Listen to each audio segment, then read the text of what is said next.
Hello, everyone, and welcome to Top Cybersecurity Considerations for Small Business. I'm really looking forward to this webinar today. Going to go through our agenda really quickly. My name is Heather Hawes. I'm the Executive Director here at the Small Business Center of Excellence. I will talk about that here briefly in a moment for those of you who are not familiar with it. And then we also have Jerry Irvine. So very fortunate to have him as our panelist today, one of the leading cybersecurity experts. So really excited to have him. I'll introduce him here in a moment. And then we'll have a little bit of time at the end for Q&A. Of course, I encourage you to ask any questions as we're going through this webcast. Feel free to use the control panel, and we'll get to any of those questions once we finish. And then, as always, everyone here today will receive a copy of the presentation. And so in our presentation, we also have an appendix that will have Jerry's bio, among a couple other things, some references that he uses for some of the content today as well. So with that, just a little bit about Small Business Center of Excellence. For those of you who this may be your first webinar with us, we are an educational platform, of course, dedicated to helping small businesses. And so we have a number of programs, this webcast series. We also have an awards program. We have some membership offerings, as well as a partner and sponsor program as well. So a lot of information on our website, smallbusinesscenterofexcellence.org. Of course, you can keep track of us on social networks as well. And so within this presentation, all of these links you'll have access to. So thank you very much for joining us today. And with that, I want to introduce Jerry Irvine. So very excited to have him with us today. He is currently the Chief Information Officer at Prescient Solutions, a Chicago-based IT consulting firm. And Jerry has been really involved in IT since 1987. He's sat on the U.S. Chamber of Commerce Cybersecurity Council. He's also involved in the Chicago chapters of the U.S. Secret Service's Electronic Crime Task Force, among so many other security organizations. He's really an expert on this topic, so really excited to have you. And with that, Jerry, thank you for being here, and it is all yours. Very good. Thank you very much. As Heather mentioned, today we want to talk about the top concerns for small to mid-sized companies. So we're going to go through a number of different items. We'll go through the different threats that are actually out there for the small mid-sized companies. Most of them are financial in effort. The day of script kiddies and individuals that are out there simply to cause a nuisance is over. Today, hackers want money. So we're going to look at what are the targeted vulnerabilities that these hackers are using, and then talk about how we might be able to effectively mitigate the potential for loss. BDO is a large international law firm, insurance company, accounting firm, and they do tests and surveys around the country for different industries. Their suggestion is, and documented also by Verizon and Symantec, the biggest threats out there today are business email compromise and business process compromise. I think all of us probably know about phishing scams and business email compromise, but we're going to go into a little more detail onto this. So typically, a business email compromise begins with a hacker either getting your credentials for your email or somebody's email in your company. It could be your personal emails, your business emails, but those emails are compromised so that they can see what's going on. Typically, what they'll do is they'll look for different financial events, things such as acquisitions, new projects, new tasks that are going on, and then they'll start sending information out to the partners that are involved in those types of purchases or products. So they'll send emails to your customers, they'll send emails to your business partners, and then ask for transfers. They typically do this in a rush manner as well. So it's like, oh, we have to have this today. The plan is going to fall through if we don't get our money today, and then you transfer it into their account. Over the course of the last 3 years, this has increased over 1,300%, with a domestic and international dollar loss right now of over $5 billion. It's insane. If you go out and do search on FBI's IC3 Internet Crime Complaint Center, they have all types of information, give you specific examples of these situations as well. We've had multiple clients, prospects who give us a call and say, we had our controller received an email which appeared to be from our CFO. CFO was out of town. Well, the hacker knew that because he had gotten into the CFO's email and found that he was on vacation. So he sent an email to the controller saying a huge acquisition was going through, and it was, and that a down payment of $750,000 was required by end of day. If it wasn't done, there would be heck to pay. So the controller sent the money. 2 days later, when the CFO got back and found out about it, it was too late. The FBI tells you if you do something like this, if somebody does this, you have about 8 hours maximum to stop the payment and get the wire transfer back. After 2 hours, the likelihood that you're going to get it starts diminishing exponentially. So you have somewhere between 2 and 8 hours to notify the FBI and get your money back. It's our recommendation that you contact the FBI InfraGard in your area and get to know the special agents in charge of your region, so that if something happens, because the likelihood is great that it will, you know who to call and what to do to work with them. The next issue is really business email or business processes. I'm sorry, let's go back. Business email compromise, as I mentioned, the hack occurs as a result on average of 5 different scenarios. First is foreign companies, and this is a big one. The company and many times the foreign companies are hacked because their security measures are not as great. We had a situation where a large project was taking place between a company here in Chicago and a company in India. They received an email from the person who believed to be the person who was taking care of their product, and saying, we got a new bank. The wire transfer you sent isn't going to work because our bank has been changed. Can you please send the money to this bank? And they did, and it was over about $150,000, and they never got the money back. So using email as your primary means of communication for transfers of money is never a good idea. Always make sure you follow it up with some type of manual process and or phone call. Requests for wire transfers typically should require minimally 2 to 3 people to sign off on before any wire transfer is done. This is the biggest one out there. Wire transfers are being requested everywhere. It wasn't as popular 4 or 5 years ago because wire transfers weren't as popular. Only larger companies could do it at the time. Now small companies are really getting involved, and unfortunately there are not the manual processes in place to mitigate that potential for loss.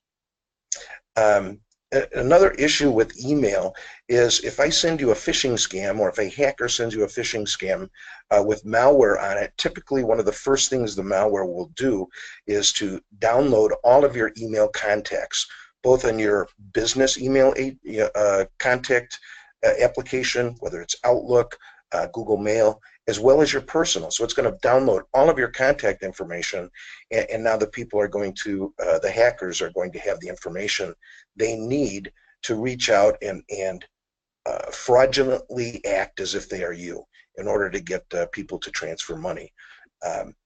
While this says business email compromise, it's important to note that this is happening on a personal manner as well.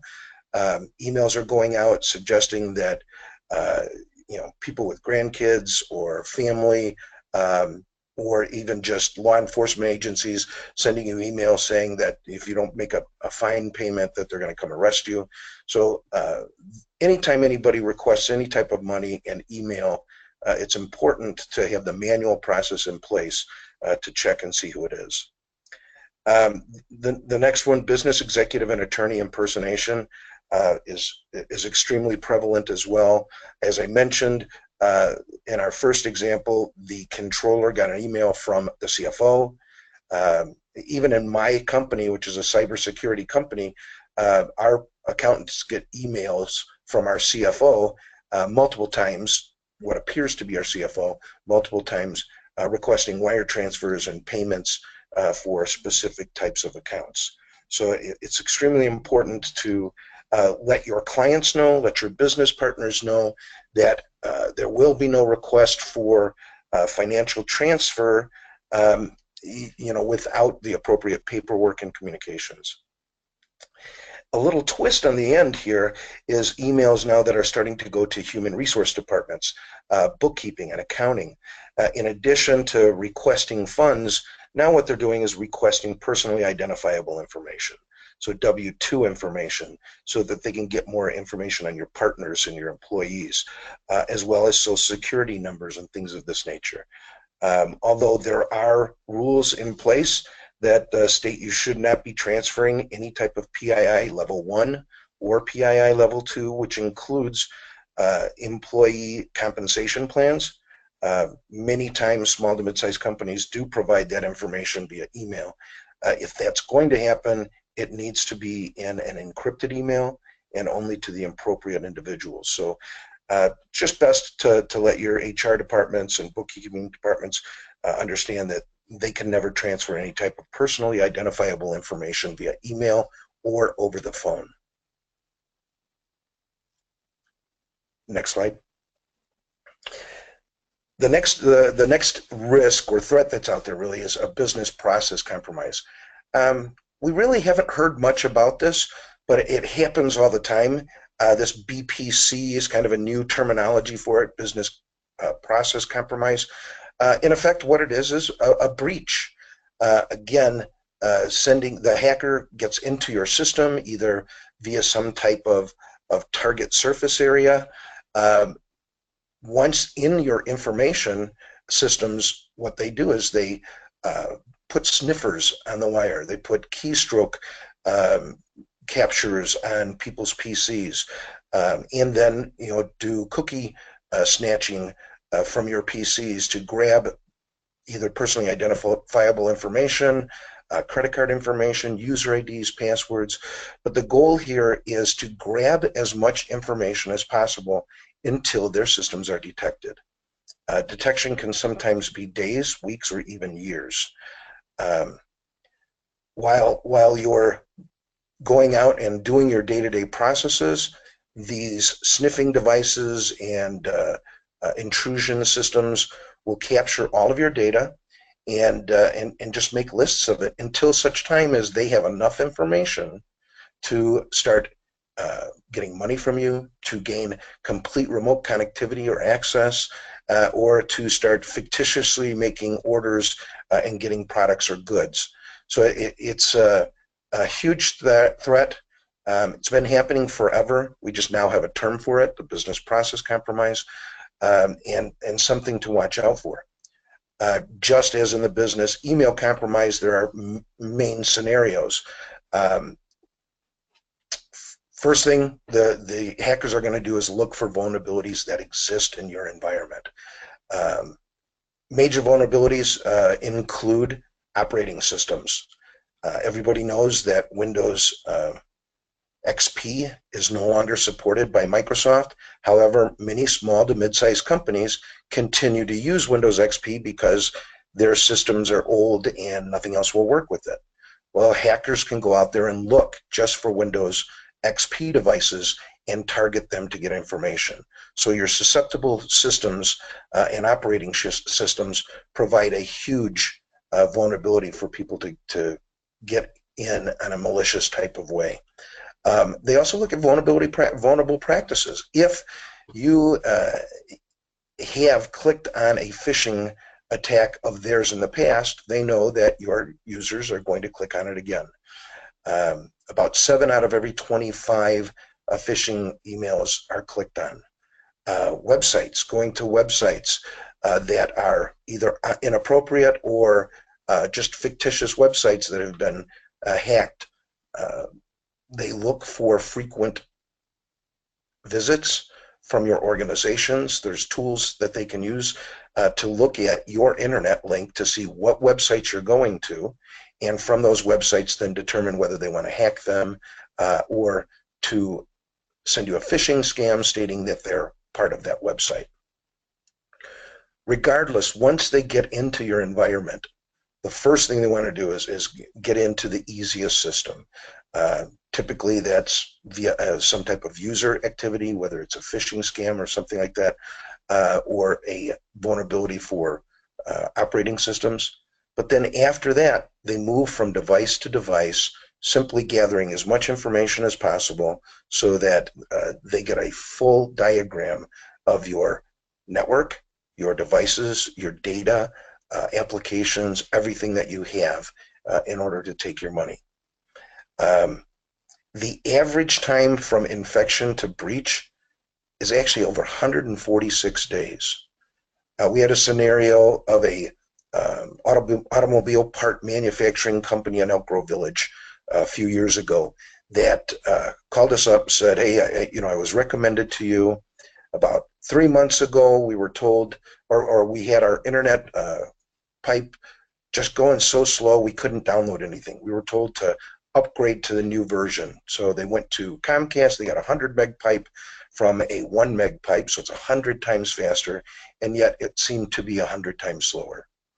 When we went out and did a scan on their network, we found that China had actually been gathering information from them and stealing data from them, and when they turned up their internet pipe, China was able to get to them faster.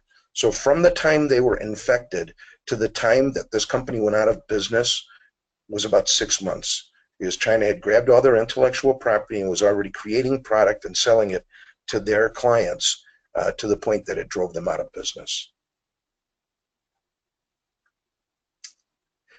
Common target vulnerabilities for business process, actually for both business process and business email compromise. First one is always the end user. I don't know if any of you remember the old TV game show, The Weakest Link, but the weakest link in any computer network environment is the end user. A lot of this is because users have the same password on every system that they use, their personal ones, their business ones. They share those credentials, or they'll write their passwords down on a sticky pad and put it on their monitor. So users do not use the best cyber hygiene, and as a result are the easiest attacks. Now, it's also the business's issue, because if we allow them to use weak access controls or passwords, if we allow them to have the same password for over a year, then it's the business's process that is at risk. So implementation of access controls and passwords is extremely important. I mentioned earlier Windows XP and Windows 2003.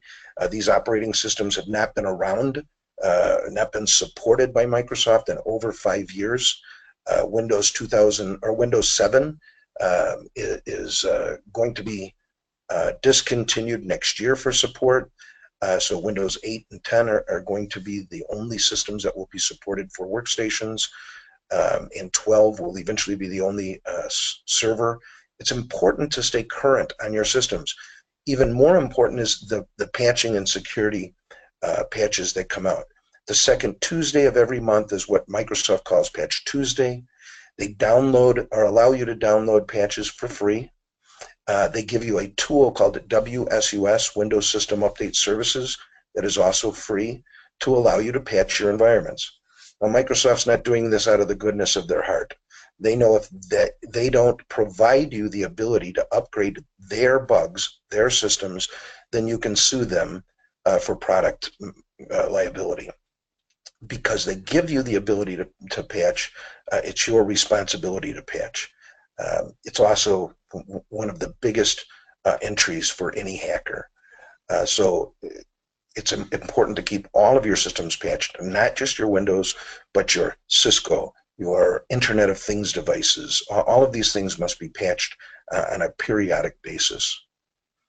The next issue really is kind of a training issue for individuals, in that configuration errors exist for all types of devices. The average small to mid-sized company has a guy who, is most likely overburdened because he's doing one thing. He's doing all the help desk, he's doing the networks, he's doing the servers, and doesn't have the time or the training to do it all. So when you get a brand new switch in, what do? You plug it in, you plug in your cables, and you go.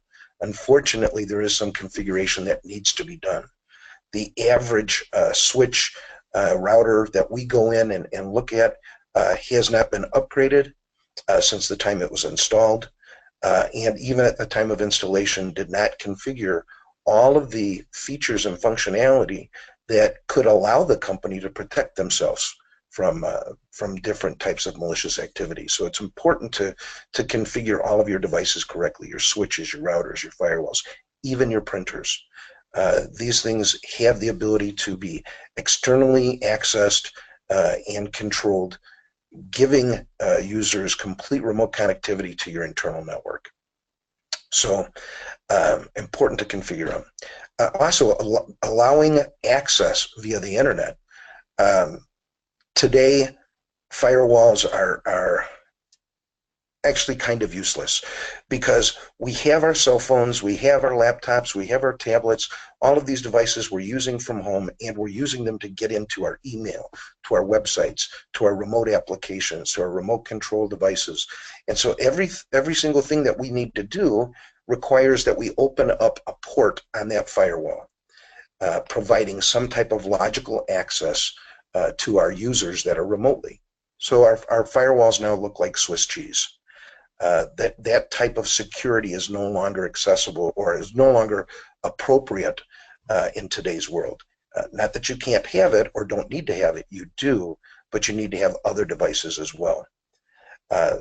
Organizations, hackers will go out and do scans on your firewalls to look at IP addresses that are open to the internet and attempt to gain access to them on their specific application ports. They will also just do denial of service attacks, doing port scans on your devices, knowing that if I put enough data to your firewall, at some point it's going to bend, and now I'm going to be able to get around it. Denial of service attacks, again, are not just for a nuisance, but are being used to allow hackers to get into your network. So it's important that we look at our configurations and that we have the appropriate security tools in place. As I mentioned, perimeter-based detection solutions like firewalls and gateways are just not sufficient anymore. Neither are antivirus solutions. Most companies say, I have security because I have a firewall and I have antivirus. John McAfee in November of last year in a interview stated, antivirus is dead. And the reason antivirus is dead is because it only protects against 30% of the known viruses that are out there.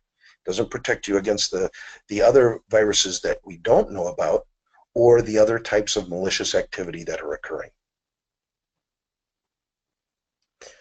The top attack vectors include, as we already started suggesting, mobile devices, cell phones, tablets, even laptops that require remote connectivity have increased data breaches, have increased security risks and threats over 400% as a result of malware that's getting installed on them, remote connectivity that's getting installed on these devices. If I get access to your cell phone, most likely I have access to your company.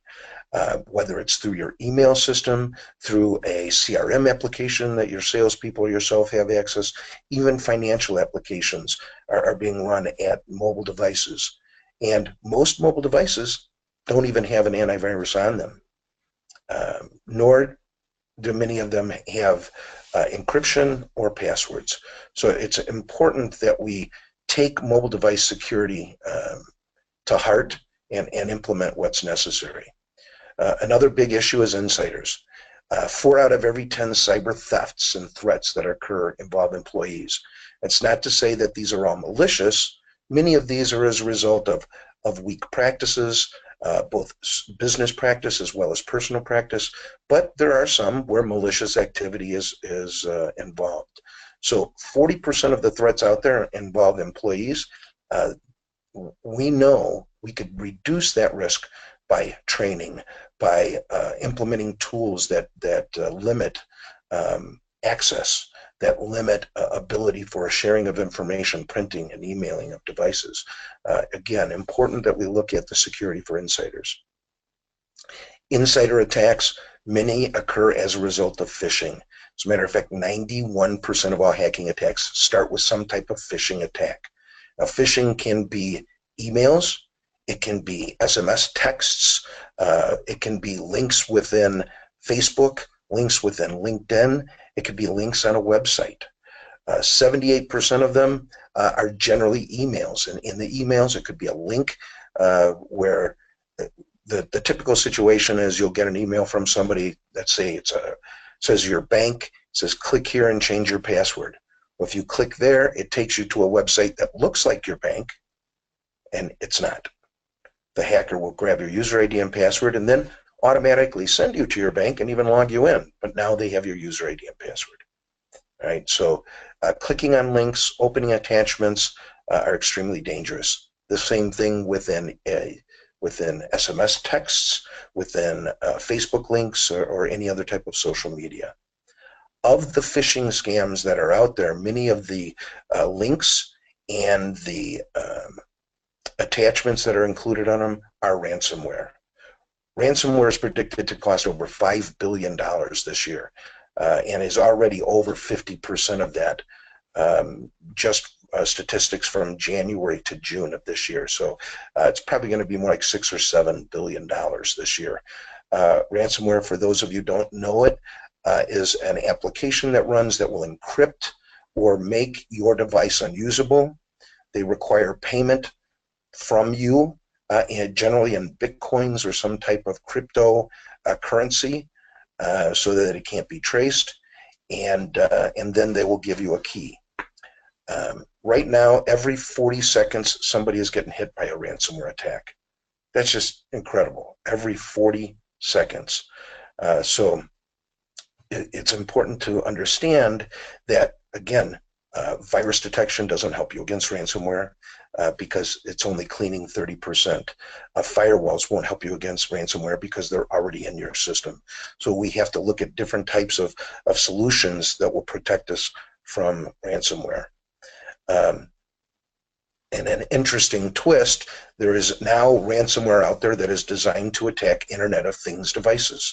There's a ransomware specifically for thermostats in the home that will lock up your thermostat and not let you change it, or will make it, turn on your heater and not turn it off, and then they demand payment prior to letting you go. Internet of Things devices and industrial Internet of Things devices are being attacked and exploited greater than ever, with a 280% increase just in the first half of this year. It's incredible to think that industrial Internet of Things, or SCADA devices, PLC controllers, human interface devices, these things have been around since 1950. They're using the same technology that they've been using since 1950, and now we're putting these things in our homes, and there's no new security measures. There's no benefits of new technology being put into them to protect us from the risks that are occurring.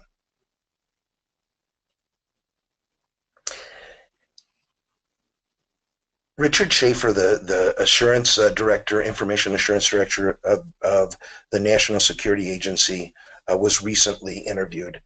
And in review of all of the vulnerabilities, the threat vectors, the different things that are occurring, made a fairly in-depth statement.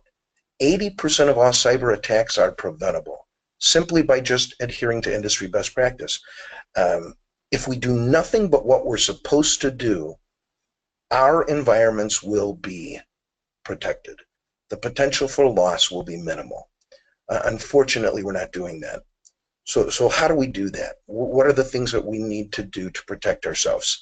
The National Cybersecurity and Communications Integration Center, a division of Department of Homeland Security, has listed a list of tactical processes that, if we do nothing but implement this, as the director of the NSA has said, will protect us from the bulk of vulnerabilities and cyber threats that are out there. So we're going to go into each one of them individually. The first one, implementing application whitelisting. If you would flip the screen. As I mentioned earlier, John McAfee, actually both John McAfee and the cybersecurity director of Symantec were both quoted as making the same statement: antivirus is dead. It simply cannot keep up with the 12 million new malware of our variants that are occurring every month. 12 million every month, and actually there are those that say it's more like a million a day. So what do? There are new tools out there that are called endpoint security solutions, or endpoint protection. 3 of the larger vendors are shown on the bottom of the screen here in no particular order, but Carbon Black, CrowdStrike, and SentinelOne. Now, these are really suites of applications. They do have an antivirus component, something that has a detection-based library to say, okay, these are known malwares, let's block this. But in addition to this detection-based reactive type of security, it also provides prevention. For example, the average PC does not send information out to other systems. Rather, it looks for a server and grabs information from them. Servers, completely the other side. They're not. They are the ones that are doling out information, not necessarily waiting for other systems to talk to them. So when a PC starts acting like a server and pushing information out to everything, Carbon Black, CrowdStrike, SentinelOne, and these other endpoint protection solutions look and say, wait a minute, that PC is acting like a server. Let's stop it. Let's see what's going on. So it will prevent these devices from acting in ways that they're not supposed to. It will then mitigate those risks by putting in some type of preventative access control. Additionally, these tools also include forensics devices that allow you to attribute who the risk is coming from and how to stop it. So it is a suite of tools that are really giving you the ability to prevent, detect, mitigate, remediate, and then attribute the risks. Sorry about that, Heather. Go ahead. Okay. So what's the next step? First, implementing endpoint security. Second, proper configuration and patch management. The Department of Homeland Security actually has these as the top 2 items as well. First, endpoint security and patch management. As I mentioned earlier, Windows gives you a free tool, Windows Server Update Services, WSUS. It's free. All right, allows you to update all of your Microsoft devices, PCs, servers, gateways, SQL servers, everything, okay? As well as all of the applications, Office, PowerPoint, Project, all of your different Windows applications get updates every second Tuesday of the month.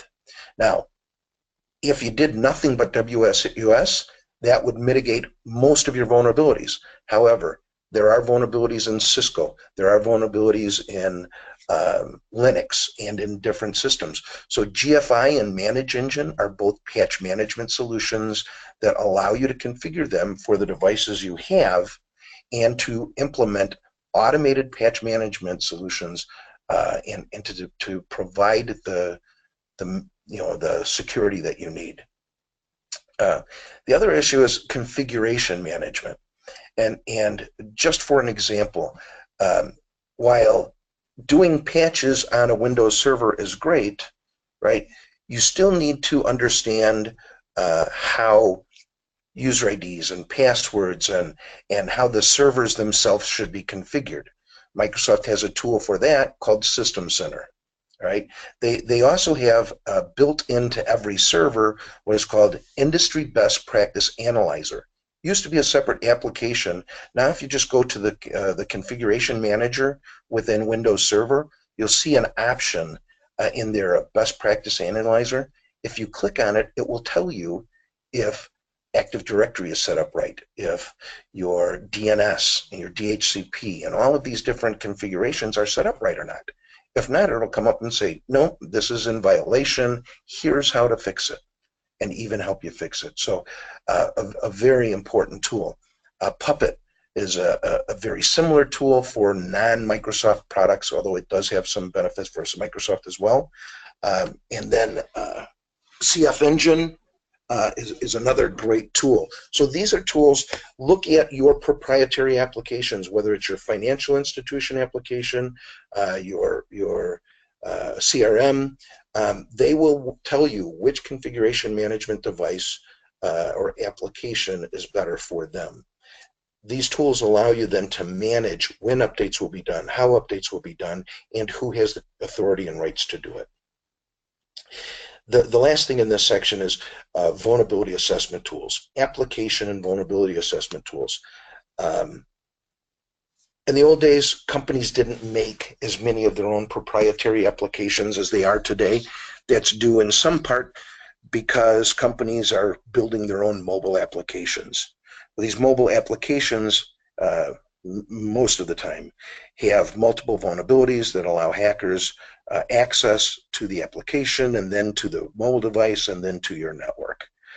Using tools like Qualys, Rapid7, and Nessus, you can scan your applications. You can also scan anything that has an IP address on it, your phone, your printer, your PCs, and it will tell you if they have the most current patches on them, if they're configured appropriately. So these tools will go out there and define all the vulnerabilities or most of the vulnerabilities that exist, and again, give you ideas on how to fix them, what you need to do to fix them, and give you basically a stick in the sand so you can run this once a month and say, okay, we fixed it this month, what's happened now this month, right?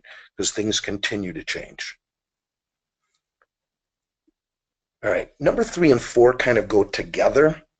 It's reducing your attack surface area and building a defendable network. Unfortunately, most, as I mentioned earlier, many small to mid-sized companies do not have network architectures or individuals with experience in network security, and so when you put in a switch, you put in a switch. These devices, even the least expensive ones you can buy at Best Buy today, have the ability to allow you to configure what's called a virtual LAN, a virtual local area network. This VLAN segmentation gives you the ability to set up one network that's completely separate from others that are out there. This is an important thing to do when you're setting up Wi-Fi, especially guest Wi-Fis for people to use while they're in your office. That wireless network should not have any access to your internal network at all. From the same standpoint, PLC controllers, SCADA devices, the Internet of Things devices should be segmented from your business network as well. Back in 2013, when Target was hacked, it was discovered that Target was hacked first off through a phishing scam. An email went to their heating and air conditioning company, gave them a malware that started sniffing out the network. It moved laterally to all the devices that it connected to. One of the devices it connected to was the heating and air conditioning system at Target. This device was on the same network as their SQL server that held all their financial information. It was able to gather user IDs, passwords, and information and send it back to the hacker, allowing for one of the biggest breaches in American history. all because these devices were all in the same network. Segmentation would have stopped that, right? In the old days, PLC controllers in these devices were completely air-gapped, so they didn't even have a way to connect between the two.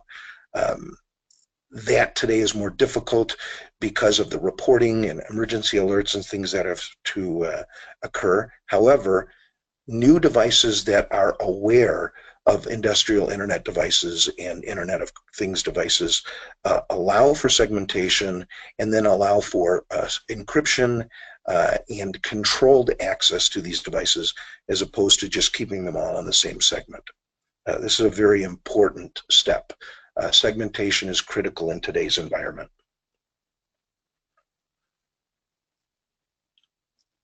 All right, this one is probably the easiest to maintain and is definitely still one of the greater risks that are out there.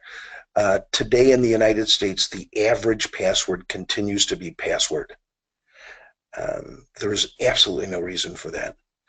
Additionally, there's really no reason today for users to use the same password on one system that they use everywhere, or to use only user IDs and passwords.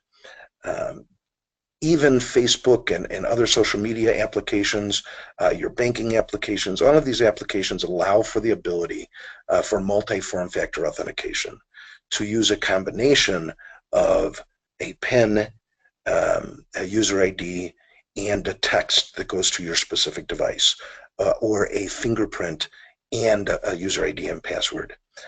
So these types of multiple form factor authentication increase the security of your environment. Any one measure for authentication is always going to be vulnerable. When Apple came out with the fingerprint on their first phone, their first iPhone, it was hacked in less than 5 minutes because, just like on James Bond, somebody put a piece of tape over the amount, put a little powder on it, another piece of tape on it, pushed it back on, and was able to get into the screen. It's the TV emulating life, I guess, but no one form factor of authentication is enough. You have to have minimally two and more if possible. Now, the other issue is following the principles of least privilege, right? Microsoft, even your phones, allow you to give access to different users to different things. If everybody has all rights to everything, then there is no security.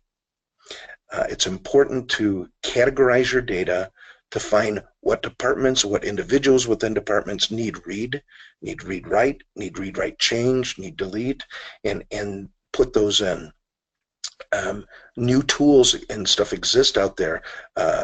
Identity and access management solutions, again, within Microsoft, within different tools, are available to allow you configuration of both logical and physical access controls and rights management. Allowing everybody to have access to everything is not the right way to do it. So we mentioned earlier that firewalls were no longer a really appropriate means of external security. And part of that is because remote access is needed for everything.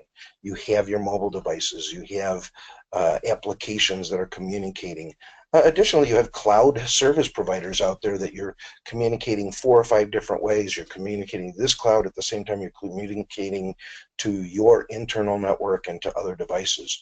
So having remote access is a necessary evil in today's world. The way to do that is by using secure protocols. Virtual private networking has been around for over a decade and provides one of the highest levels of security in that it encrypts data all the way from the device at the physical level all the way up through the entire application. We've also got other means of secure protocols, HTTPS. All of us now have learned that you never want to log into your bank unless you see up on the top of your browser at HTTPS with a little lock, right? Now, that is a great means of security, but it's only securing your application data. It's not securing your IP address, your communications packets, all of those things. So VPN is a higher level of security, securing all the way from the physical layer all the way up to the application layer. So using different combinations of secure protocols is necessary for different types of applications.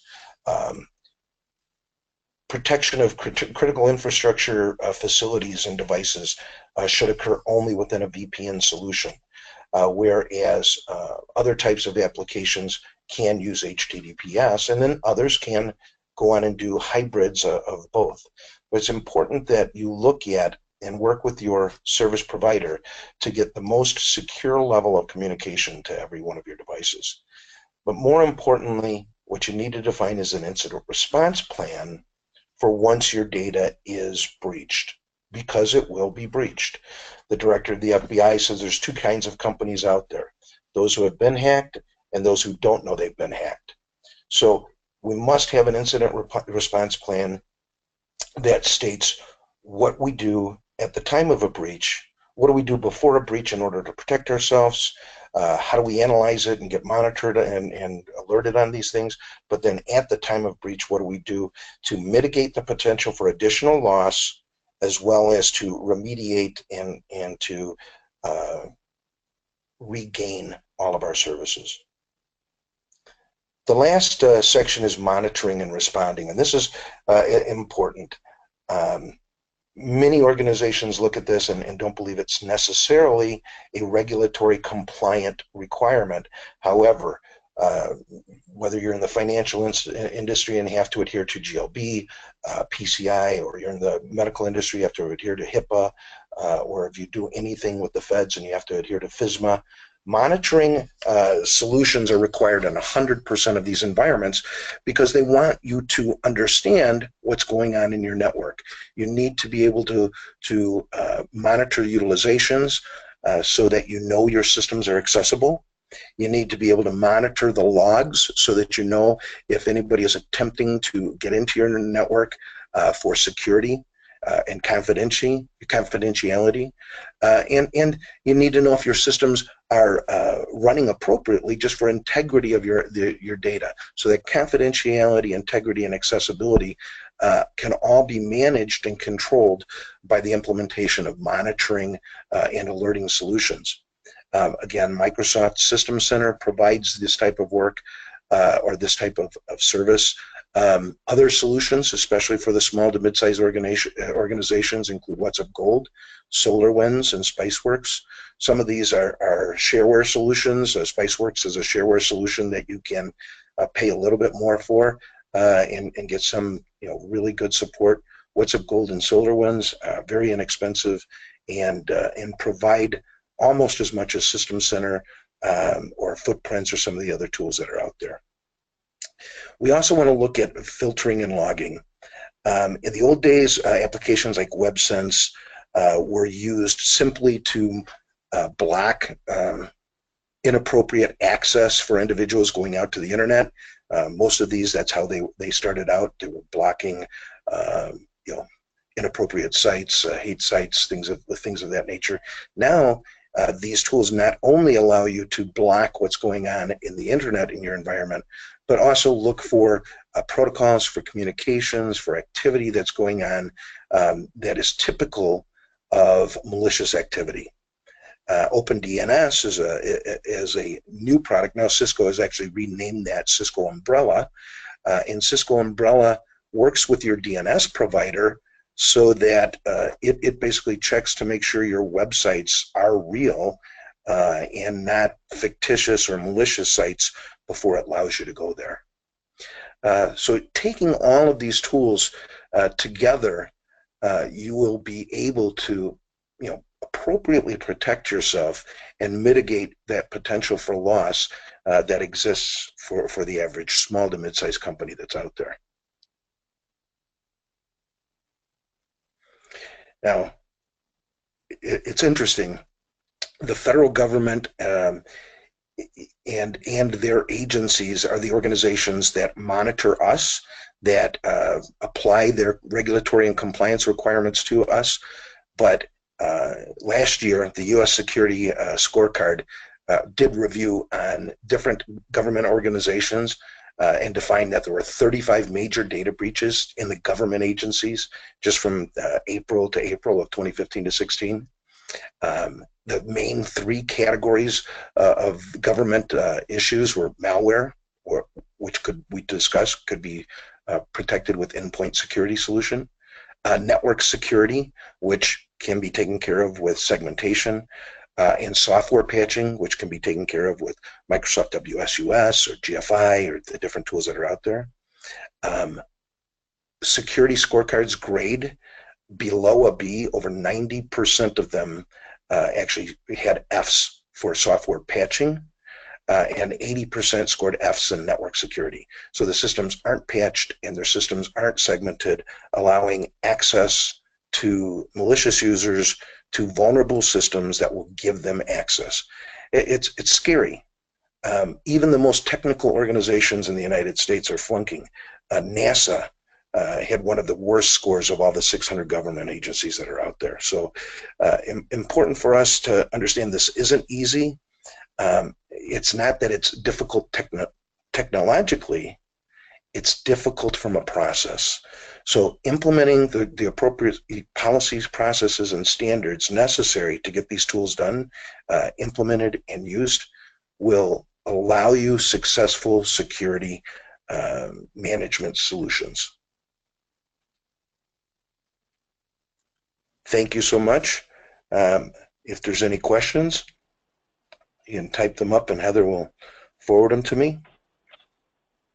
Wow, really great information. Thank you so much, Jerry. We're really in kind of an interesting time and obviously need to make sure we're following these strategies to stay protected. So really great. Thank you very much. Yeah, as Jerry mentioned, if there's any questions, we'll take those now. So do see some of these coming in. One question we have here, how are small businesses more vulnerable than large organizations? You know, it's interesting because in the old days, hackers went after the large companies. It's kind of like the bank robbery. You'd ask, well, why do you rob banks? He said, because that's where the money is. But today, small to mid-sized organizations are actually bigger targets because they don't have the security expertise that the larger companies have. They don't have the solutions in place that the larger companies have, and yet they have the intellectual property that these organizations want because they're the providers to the large companies, and they have access to money. So they're big targets who just don't have all of the resources necessary to protect them. Right, interesting. We do have one question here. Is the presentation downloadable? So I'll just go ahead and answer that for everyone. Definitely, you will receive a follow-up email with the details on how to get this presentation. Let's see, another question here. What do you see as the next biggest cyber threat? Obviously, you covered, you know, a bunch of threats that we're seeing that are happening today. Do you see one that's going to be kind of the next biggest threat? Well, phishing continues to be one of the biggest threat vectors that are out there because it attacks the user who's the weakest link. So I continue to see that as being probably the greatest threat out there. But what it attacks and is going after, I see that, or we see that industrial Internet of Things and Internet of Things devices are becoming more highly targeted. And again, that's because these devices have been around since 1950, don't have any real security measures in place. They don't have the geography within their chips to allow for security. So companies are trying to slap security on top of them just via an application with a user ID and password instead of actually securing the communications and that. So once a hacker gets to that industrial control device, now they can get everything. So industrial controls devices are becoming more and more targeted. Wow. Yeah, scary stuff. Let's see, one more question. Is on-premise software safer than cloud software? So initially, I would have told you yes 4 or 5 years ago. Now there's such a plethora of cloud-based solutions out there, and what's happened is users, companies, especially small to mid-sized companies, are taking their already vulnerable proprietary systems and things and putting them up there in the cloud, and they think that they're more secure as a result of that. Truthfully, cloud systems are more or no less secure than the environment that you have them in. Cloud providers many times have more security specialists for you to work with, and if you listen to them, you have the ability to secure your environment. However, if you do nothing but put your stuff in the cloud, you actually may be becoming more vulnerable because now it's a bigger target, right? Putting your stuff into a office type of environment, application up on the cloud, but still not requiring people to have complex user IDs and passwords, multiple form factor authentication is really going to be a higher risk. So that's why, like Office 365 will allow you to require complex passwords and enable multi-form factor authentication, but they don't require it. So if you just say, enter a password and it's password, and you never have to change it, well, you're going to be more vulnerable than you ever were. Okay, great, good to know. All right, well, I think that's it on the questions, and we are getting close to the top of the hour here. So again, I want to thank Jerry very much. Really awesome presentation. He's one of the leading experts in cybersecurity, and he knows it in and out. So we're really honored to have you here today. So thank you again. Just want to mention a couple of upcoming events for the Small Business Center of Excellence. We do have a 2018 New Business Outlook webinar. We're going to have a survey that goes along with that. That's coming up in January. And then we'll also have kind of somewhat of a Shark Tank, if you watch that show, type of contest, if you will. March 15th is going to be our startup shootout. So just some events to kind of look forward to. And again, you will receive this presentation, and so here's our bio, so Jerry's bio there, and then of course we have some additional details in this presentation. So again, thank you very much, and thanks, Jerry. Well, hold on, we do have one last question. It looks like someone's trying to get in, if we do have a couple minutes. Sure. What is your position with cyber insurance augmentation along with security measures? Well, cyber insurance has been something that has lagged in the industry. Insurance companies provide cyber liability insurance, but specifically exclude cyber fraud, which cyber fraud includes phishing and other types of breaches and things that are going on. So it's important that whatever you do, you make sure that you get a complete understanding of all of the coverages that are out there and what's included and what's not included. Obviously, I wholeheartedly believe that you should have and protect yourself from an insurance standpoint, but believing that you're going to be able to protect yourself 100% with insurance without putting in place the appropriate measures, these 7 strategies, really it's still important that you need to do both. Great. Thanks for getting that in. All right. Well, with that, thanks everyone for joining us. Thank you again, Jerry, and I'll talk to you very soon. Thank you. Bye-bye.